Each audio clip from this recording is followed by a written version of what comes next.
Hello, welcome to Greenwood Bonsai Studio today. Here I'm stood next to a Himalayan cedar, Cedrus deodar. It's a tree that I bought, I think about 8 or 10 years ago, and it's been in my collection for since that time. And I sold it out of my collection a year ago. It went to a regular customer of ours here, and they bought it back in for it to be wired and styled. They want to submit it to a show, hopefully for next year.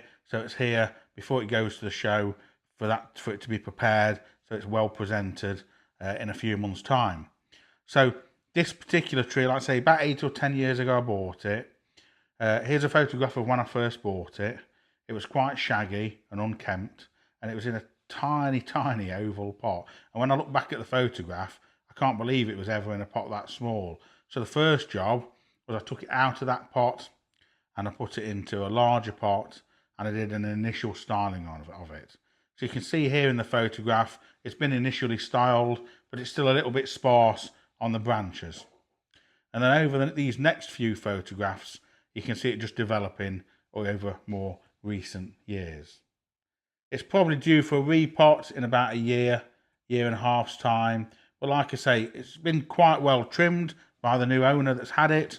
And now I want to try and get these branches wired down into here, this one here, position this one, and try and get these all positioned so it's looking at its absolute best. And because it's going to potentially go to an exhibition next year, we're going to wire it with copper wire. You know, most wiring in the UK, people tend to use aluminium wire. Copper, I do always use copper as well. I keep copper in case people request it. Copper's it's got more strength to it, and it's what you use traditionally. You would use copper wire. It's got more strength to it, so we can use a thinner gauge of wire to do the same job. So a bit of sort of 4mm copper will have the same holding power as potentially like a 6mm piece of aluminium. So we're going to wire this tree in copper because the thickness of wire will therefore be thinner, and therefore the tree won't seem as wired, and the wire will be less obtrusive when it is shown and exhibited, because it will be exhibited potentially fully wired. Yeah? So I don't want to just wire it just before the show. So it's just been brought up to me. I haven't started work on it yet. I wanted to show you this image, and then over the next couple of days, when I get time in between customers and other things I've got to do, I can do an hour here, do an hour there or so, and get it all finished. And then I'll show you the end result of it once I've done that work, so you can see the transition that's occurred with this tree. And so we just thought we'd introduce it before I start work. Can't start work on it today. I've got a bonsai demo to do tonight, about 150 mile away. So I'm just going to film this, go off and do my demo, and tomorrow morning I'll make a little start on this, and then we can round off the video when I've completed it. Thank you very much. Hello, welcome back.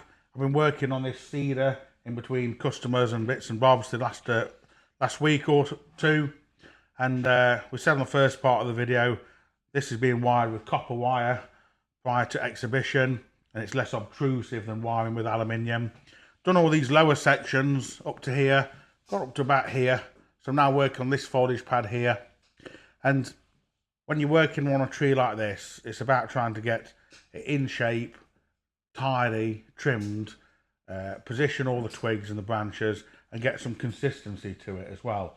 So because we've started on this lower section, you can see this upper section here is just a little bit wild still. There's still some tips to come off here and bits to wire and to position and shape.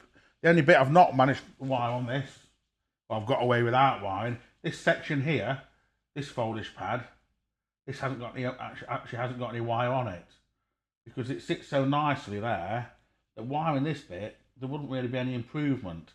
I've managed to get it looking to that standard just by pruning. So everything's pretty much wired apart from that little section in there. I've just got another probably hour or so to do on wiring that apex and getting that into position. But I think it's always useful to see something like this when it's halfway through, so you can see the transition and the difference it makes between the areas that have been done and then the areas that are still left to do. So hopefully I can crack on with that this afternoon and get it all finished. I'll come back and show you it when it's fully completed. Thank you. Hello, welcome back. It's towards the end of the week. I've just finished working on this deodar cedar.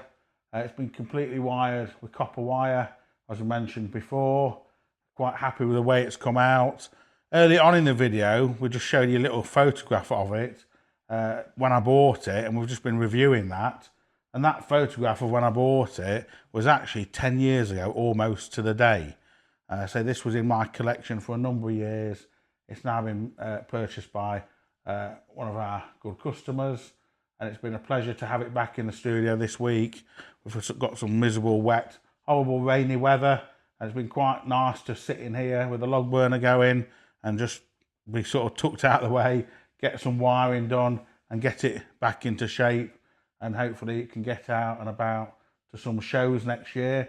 When I was looking back at the earlier photograph, the branches have developed, filled in quite well.